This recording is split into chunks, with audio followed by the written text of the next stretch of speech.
Hey guys, so I'm Erica and I am Monica Oliva.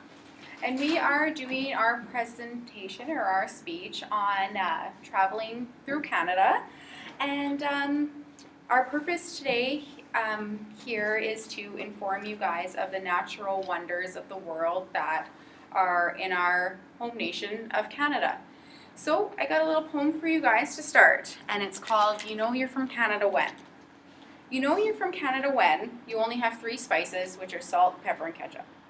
You design your Halloween costume to fit over a snowsuit, and the mosquitoes have landing lights. You have more kilometers on your snowblower than you do on your car, and you have 10 favorite recipes for moose meat. Canadian Tire on any Sunday will be busier than any toy store on Christmas. You live in a house that has no front step, yet the door is 1 meter from the ground. Driving is better in the winter because potholes are filled with snow, and you think sexy lingerie is tube socks and a flannel nightie with only 8 buttons. You owe more money on your snowmobile than your car, and the local paper covers national and international news on 2 pages, yet leaves 6 pages for hockey. So that was our little poem. And now the places that we're going to talk to you today are British Columbia, which includes the Okanagan, and then I'm going to talk to you about Vancouver and Monica. Stuart, and then Jasper, Alberta. So we're going to start with British Columbia. So British Columbia is home to some of Canada's spectacular wonders of the world. The Okanagan, which is also known as Okanagan Valley, is surrounded by the basin of the Okanagan Lake and the Okanagan River. There is approximately 350,927 people that occupy the region, with Kelowna being British Columbia's most desired attraction. There are such things as orchids, vineyards, mountains, valleys, lakes, highland slopes, and trails that are a few that will create many opportunities for you to explore the natural wonders of British Columbia. The South Okanagan is quite historic in the fact that it has mining settlements all over, along the highway. So when the dotted country is in the rearview mirror, vineyards and orchids are what you're going to be seeing for miles upon miles. Due to the ideal growing conditions that the Okanagan has, the Okanagan is evidence of some of the best fruit and vegetable growing land in the world. 72 wineries operate in Okanagan, from Vernon to Osoyoos, sorry if I don't pronounce that correct, and some of them have tasting rooms. The fruits start to ripen around the end of June, and therefore August is the best time to come and taste some of these wines. Okanagan Falls is an absolutely charming town that is known for its famous chocolate factory, world-famous fruit and snack producer, and Wild Goose vineyards and Lacombe winery that are simply prestigious. The valley creates ideal hiking and backpacking conditions, and its open land has no bushwhacking required. Hiking and backpacking are activities that will provide remoteness and breathtaking landscapes while indulging you in challenging outdoor activities. Golfing is another attraction that the Okanagan has to offer to its tourists. There's a total of 37 golf courses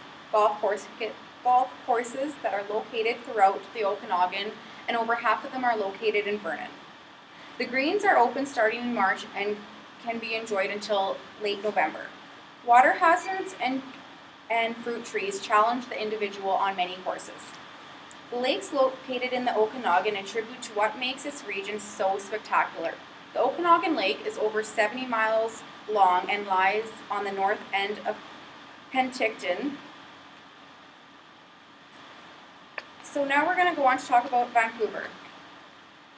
Many people think that the first thing that comes to mind when they come to Vancouver is that it's just a busy downtown scene with fine dining and shopping, but it actually has a lot more to offer. There's many museums, galleries, musics, and theaters that are just to name a few.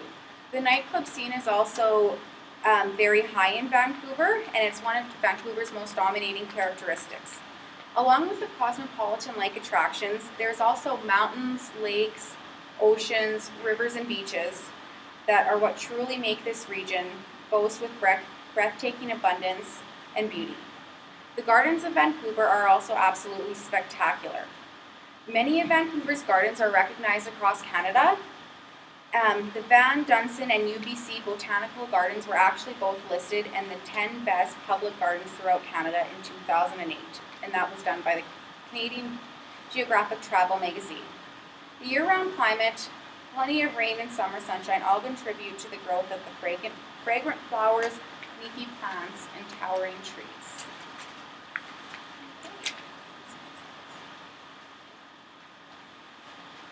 Okay, so I am going to talk to you about Stewart. Probably not many of you know where that is. So, how many of you have been in BC or visited in BC? How many of you have been in northern BC? And how much northern? You've been to Salmon Glacier? Awesome. See, 1 in a million actually. But Stewart is a little town that is located in northern BC. It's situated at the end of the Portland Canal of Skan-at-Conge, known by the native as the Safe House, and it's across from Alaska's Misty Forks National Park. Stewart is a unique border town that attracts as many Americans and as Canadian tourists.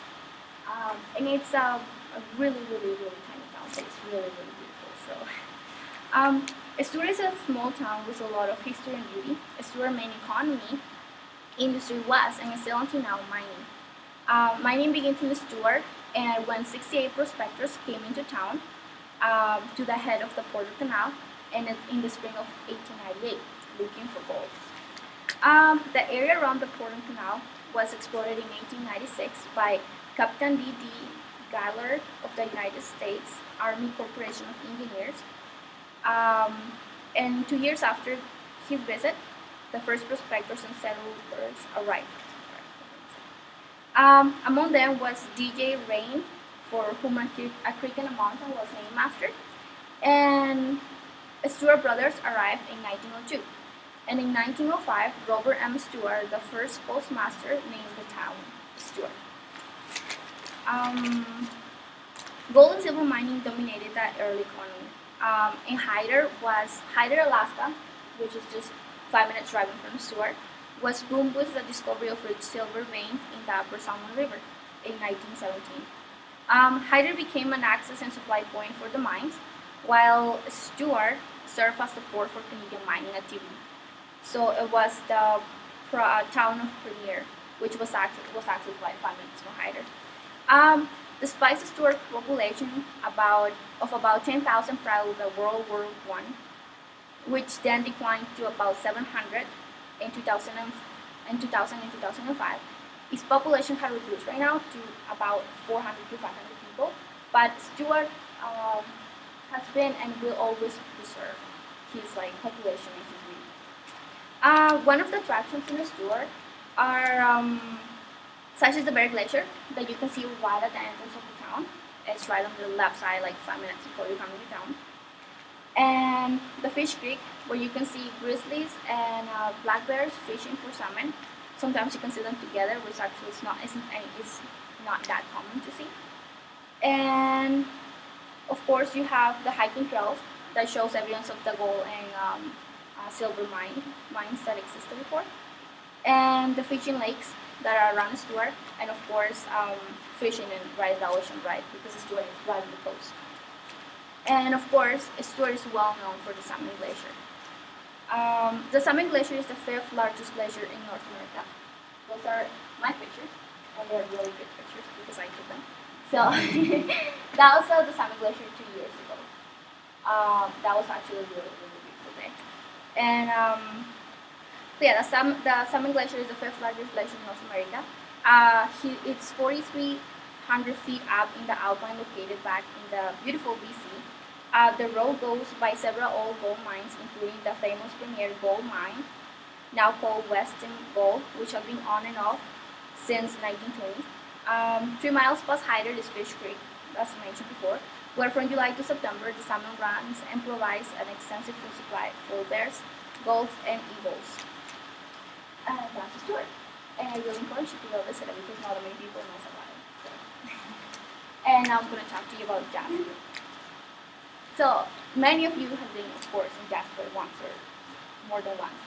And I've been only there in summer, never in winter, but there's many different activities to do in summer as well as in winter. Jasper was established in 1813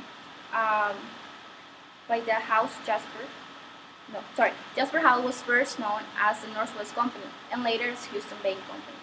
Further trade outposts on the York Factory Express trade route to what was then called New Caledonia, now known as BC.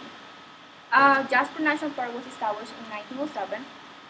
The railway siding at the location of the future town site was established by Grand Trunk Pacific Railway in 1911 and originally named Fitzhugh after a Grand Trunk vice president. The town site was surveyed in 1913 by H. Madison and subsequently renamed Jasper after a former fur trade post. By 1931, Jasper was accessible by road from Edmonton, and in 1940, the Scenic Icefields Parkway opened connecting Banff and Jasper. So, attractions for Jasper are rafting. With so many rivers, white waterboarding has emerged as one of the most popular activities to do in Jasper, going from a guided rafting tours to a solo kayaking. And we also have hiking. Since it was founded in 1907, Jasper National Park Natural Trail Network has been expanded and maintained for the benefit of everyone wanting to experience Jasper wildlands. Whether you're strolling the short Mary Scaffer Loop or hiking all day in the Bald Hills, mountain biking the Wabasso Trail, or riding a horse near Pyramid Lake, there is something always for you to do in Jasper. Elk, bison, bighorn sheep, and moose, and mountain goats have established their own pathways in Jasper National Park, long before humans arrived in the Rockies, about 11,000 years ago. Aboriginal people discovered and used these hoof-fed animal trails, and in the 1800s, non-native explorers and fur company employees, railway surveyors, and settlers followed those trails as well. And then you have the Museum of Jasper, which displays the natural and human history of Jasper National Park area and the Yellowhead Corridor. Displays go back to the days of early explorers of the area. This museum also features a gallery dedicated to the local artists. And of course, we have downhill skiing and snowboarding. The park has plenty of room for these popular activities. We have the Jasper National Park in the Canadian Rocky Mountains with the Marmot Basin mountain hill. It's as natural as it is immaculate, overlooking breathtaking mouse views, and you will find that 675 acres, 86 runs, and 3,000 vertical feet of diverse territory that make up Marmot Basin the highest base elevation of all Canadian ski areas. And it has all the levels for skiing are between beginners, intermediate, and advanced, so any skier with any ability can go to Jasper. And that's Jasper for you. So to end our presentation, I have just the second half of the poem. Okay, so you know you're from Canada when you think the start of deer season is a national holiday. You head south to go to your college. You frequently clean grease off of your barbecue so the bears won't prowl on the deck. You know which leaves make good toilet paper. Your favorite parish fundraiser isn't bingo, it's sausage making. And you find minus 40 degrees Celsius just a little bit chilly. The trunk of your car doubles as a deep freeze, and you attend a formal event in your best clothes, your finest jewelry, and of course, your sorrels. So that's our presentation, you guys, and we hope we have given you some encouragement to open your eyes on the views of traveling and realize that our home, our nation, is home to some of the world's natural wonders. So that's our presentation.